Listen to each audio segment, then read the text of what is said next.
Who is your client? Now that sounds like a strange question to ask, but if this isn't a personal brand, don't make the mistake of trying to get to know your client's tastes rather than getting to know the needs of their brand and their audience. Ironically, their brand is your real client, not them personally. For example, your client's favorite color should not be a good enough reason for that color to feature in their brand identity. What if the client's target audience absolutely hates that color? Well, then it's not going to attract them. So then this begs the question, how do we get to know the needs of your real client, the actual brand? Well, you don't have to stalk your client or shadow them as they go about their work.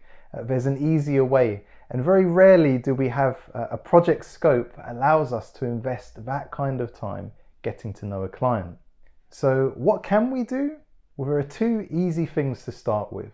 We can ask questions, and the key here is to ask the right questions about the brand and about the client's audience. And secondly, we can gain many useful insights by researching that brand's competitors.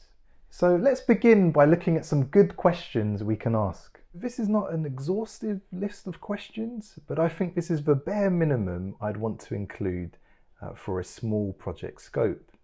So you'd want to ask your client, and if you're doing this for your class project, really you want to give the answers to these questions and fill them into these boxes yourself. But you want to find out about the business in general, first of all. So you would ask a client, what can they tell you about their business, the product or the services they're looking to provide? Then come goals and objectives. So perhaps the three most important goals that the client would like their business to achieve. Now, while some of these objectives may not relate to the brand identity, most of them will, and they might open up some great opportunities for the branding and the brand strategy at a later stage. Next, target audience, demographics. So who are the target audience? Are they consumers or other businesses? What are their tastes? What are their budgets? Where do they live?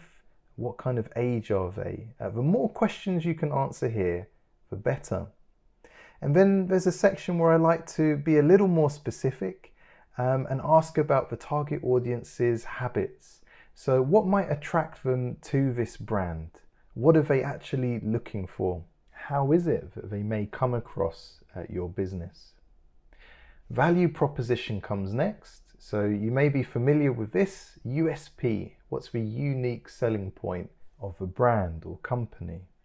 Now, if you struggle with the word unique because you're conscious of others doing the same thing, swap instead the word key. What's the key selling point of your brand or company? What's the main reason someone would choose you? Next come key brand messages. Now, we'll dive into these in more detail a little later, but for now, just list as many as you can think of, or as your client can think of, off the bat. What are the key messages they wish the brand to communicate? Lastly, come competitors and inspirational brands. So first of all, which brands or individuals will be competing against the brand you're creating? And secondly, what inspiration is there? What brands does your client perhaps aspire to emulate? Or which are some of your favorite brands from a design standpoint?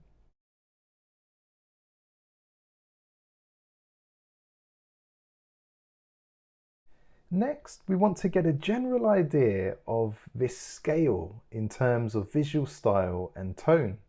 Now, the reason I place this on a scale is to help, either you or your clients to understand that you can't have something at both ends of the scale. It either needs to sit in the middle, so it's not really communicating in either direction, or it needs to sit on one side or the other.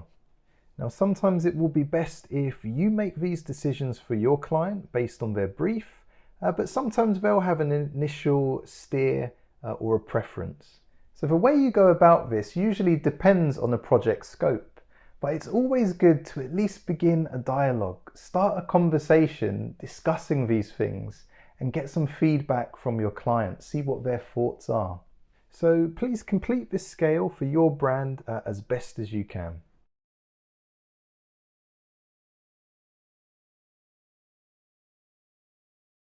So as our last step for the research, we want to go about looking into the competitors and the inspirational brands that our client has indicated to us.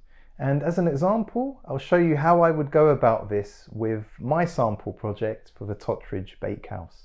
Now, they're not a chain, they're a small local cafe which is based in North London, but it's the kind of cafe where you could stop in and enjoy not just the coffee, but the atmosphere, some nice food for lunch, as well as a range of baked goodies. And this is a summary I've put together for them. So the goal here is really to highlight key insights and trends to my client. So for a real life project, you might choose to present it this way. It may instead just be a conversation.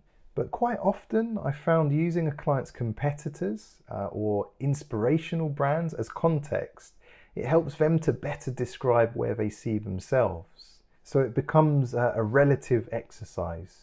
They want to be more modern than brand X, but not as modern as brand Y. And sometimes a client will find that a great help in articulating to you where they think they should fit. So armed with all this information, we're now in a great position to begin forming a strategy and have a closer look at the messaging and positioning of a brand, which we'll do in the next lesson.